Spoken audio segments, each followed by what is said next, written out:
안녕하십니까. 통합사회 수업을 시작하겠습니다. 자, 오늘은 지난 시간에 배웠던 다양한 불평등 문제가 있었는데 그것을 해결할 수 있는 방안입니다. 정의로운 사회 실현을 위한 노력입니다. 그러면 먼저 지난 시간 학습한 것을 확인하겠습니다. 1번. 사회 불평등이란 사회적 희소가치가 불평등하게 분배되어 서열화되어 있는 현상을 말한다. 사회적 희소가치는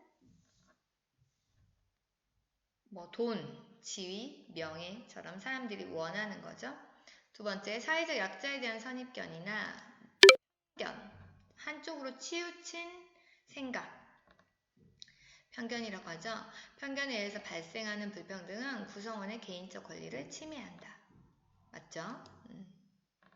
자, 그래서 오늘은 그러면 정의로운 사회를 위해서 어떤 제도와 실천 방안이 필요한지 보도록 하겠습니다. 가장 대표적인 제도는 사회복지제도죠. 그쵸? 그리고 적극적인 우대 조치. 이거는 약간 낯선 단어예요. 오늘 구체적으로 어떤 내용인지 봐볼게요. 그리고 지역 격차 완화 정책. 격차를 완화한다라는 거는 불평등을 없앤다라는 거잖아요. 이를 위한 여러 가지 내용을 오늘 보도록 하겠습니다. 도입활동 보겠습니다. 삼국시대 당시 고구려의 농민들은 흉년이 들면 먹을 것이 없어 귀족에게 돈을 빌려 연명하고 이를 갚지 못하면 집과 땅을 빼앗기고 심지어 자식을 노비로 보내기까지 했다. 이를 안타깝게 여긴 고구려의 재상 을파소는 진대법이라는 빈민구제 제도를 만들어 봄철마다 식량이 부족한 백성에게 나라의 곡식을 빌려주고 가을이 되어 추수할 때 갚게 하였다.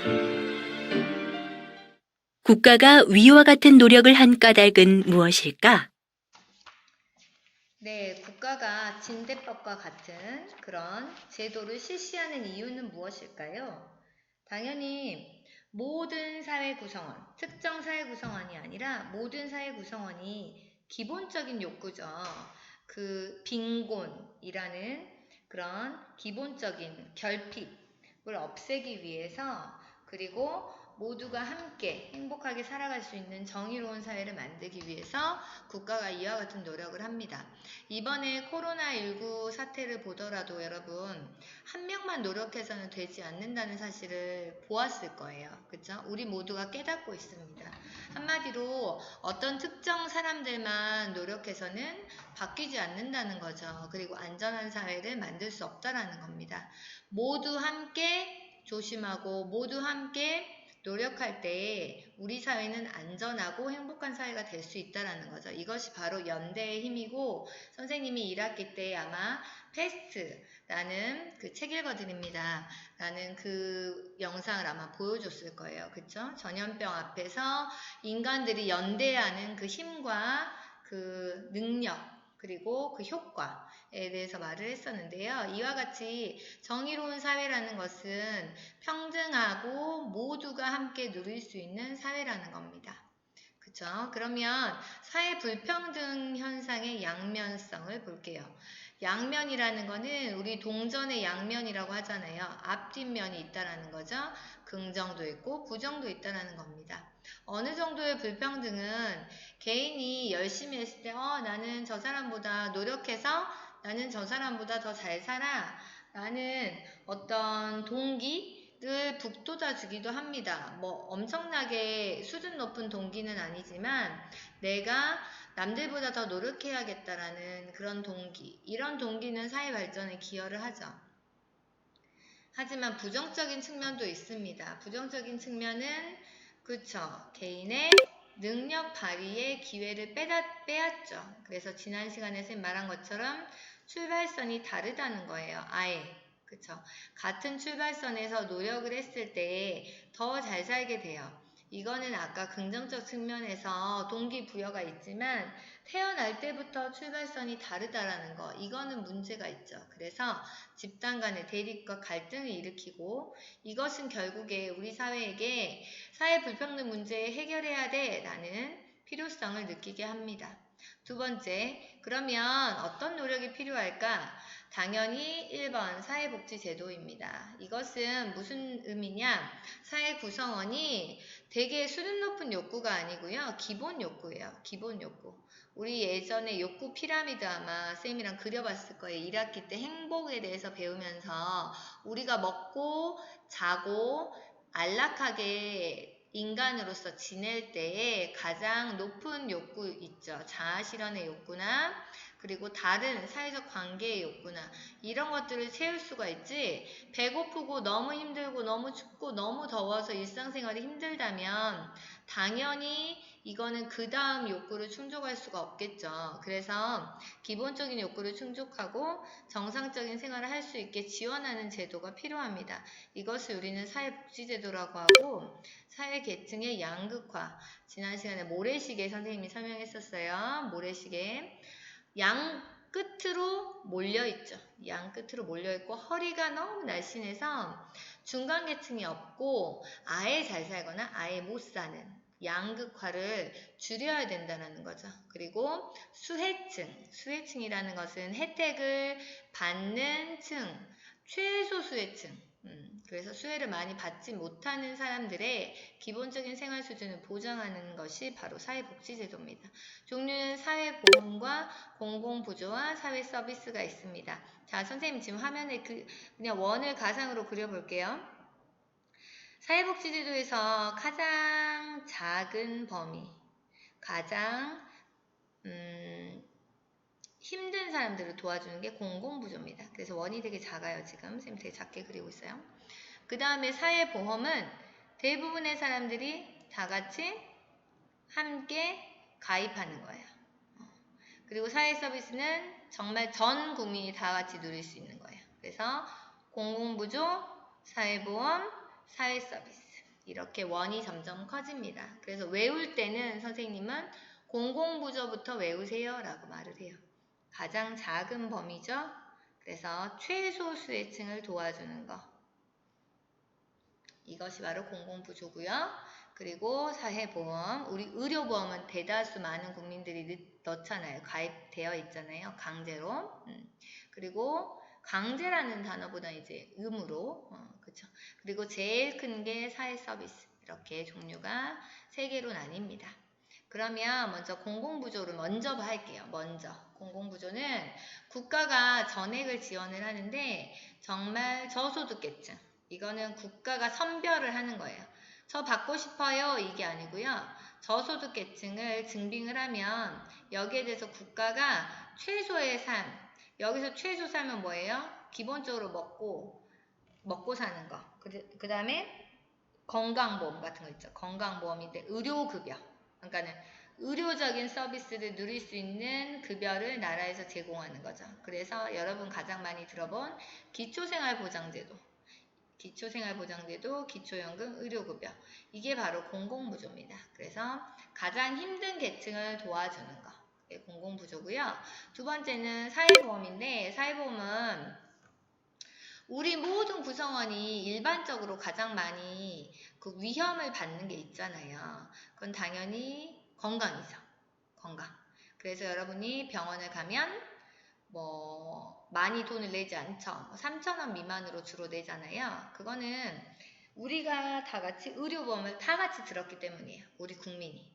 그러니까 소득이 있어요. 일정 수준의 소득이 있으면 모든 국민과 정부, 기업이 보험료를 분담을 해서 다 같이 매달 돈을 내요.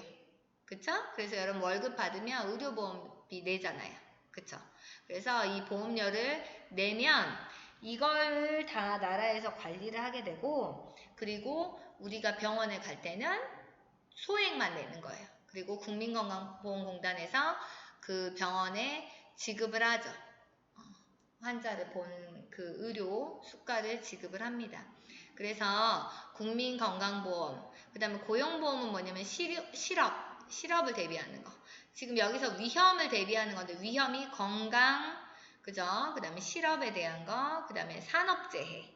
공장에서 일하다가 다칠 수 있잖아요. 산업재해. 그리고 우리가 나이가 들어요. 그죠? 노령. 노령이 되면 일을 많이 못하잖아요. 신체가 약화되니까. 그래서 그걸 대비해서 국민연금을 다 같이 돈을 매달 소득 있을 때 나라에 내는 거죠. 그러면 이거를 나라에서 관리를 하는 거죠. 그래서 우리 대다수의 국민이 함께 내는 사회보험이 있습니다.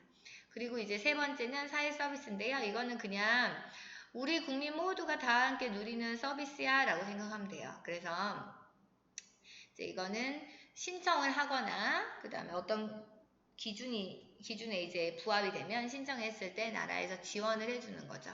그래서 장애인 활동을 지원하거나 간병을 해준다든지 이런 서비스들은 이제 사회 서비스. 그래서 여기서 서비스라고 붙인 이유는 돈으로 주는 게 아니에요. 이건 지금 돈으로 다 지금 대비하는 거고, 이거는 말 그대로 서비스를 나라에서 우리한테 제공을 해주는 거예요. 그래서 이 세 가지를 합쳐서 아까 뭐라고 했다? 사회복지제도라고 했습니다. 그래서 공공부조, 사회보험, 사회서비스 이렇게 점점 원이 커진다라고 외우시면 됩니다. 자, 두 번째는 적극적인 우대조치입니다. 적극적 우대조치는 뭐냐면 아예 사회적 약자에게 그냥 소극적이라는 건 뭐예요?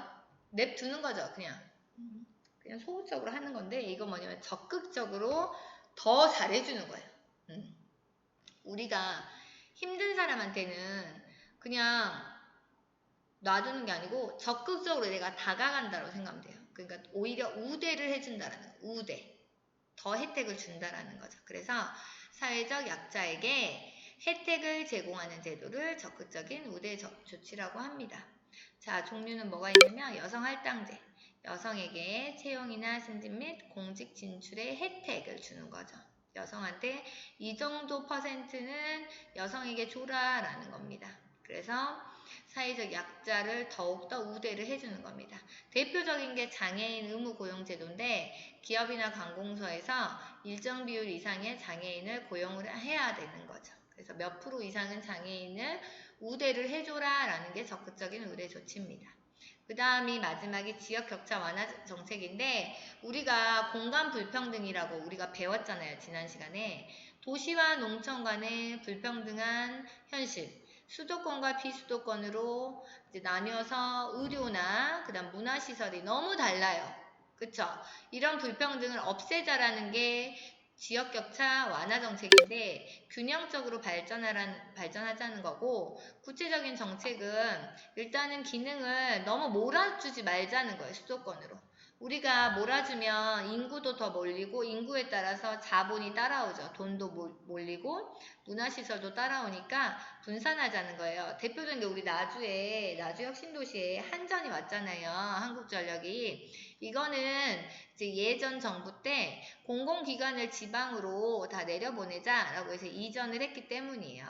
그러면 당연히 그 나주혁신도시를 중심으로 도시가 더 발달을 하고 도시가 발달하면 그죠? 주요 관공서가 내려왔으니까 어때요? 주택이나 아파트도 더 들어갈 것이고 상업도 더 발달하겠잖아요. 그래서 이런 지방으로 가는 기업에 나라에서 혜택을 준다든지 세금을 깎아준다든지 이런 식의 정책을 만들어서 지방으로 분산하는 거고요. 그리고 이거를 통해서 지역이 더 스스로 발전할 수 있도록 기반을 주는 거예요.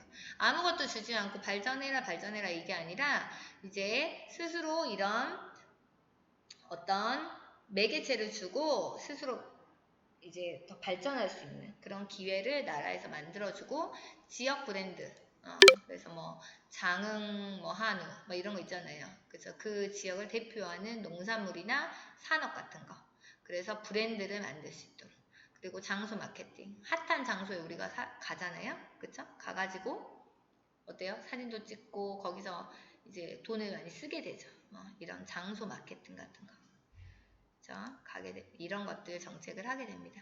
그래서 아까 쌤 말했던 혁신도시 이거는 공공기관을 지방으로 이전을 해서 성장 거점으로 만들자라는 겁니다. 그래서 혁신도시는 지역 산업과 연계를 해서 도시별 주제를 설정을 해서 우리 에너지밸리라고 하죠. 광주는 에너지밸리. 그래서 더욱더 도시 발전을 시킨다라는 겁니다.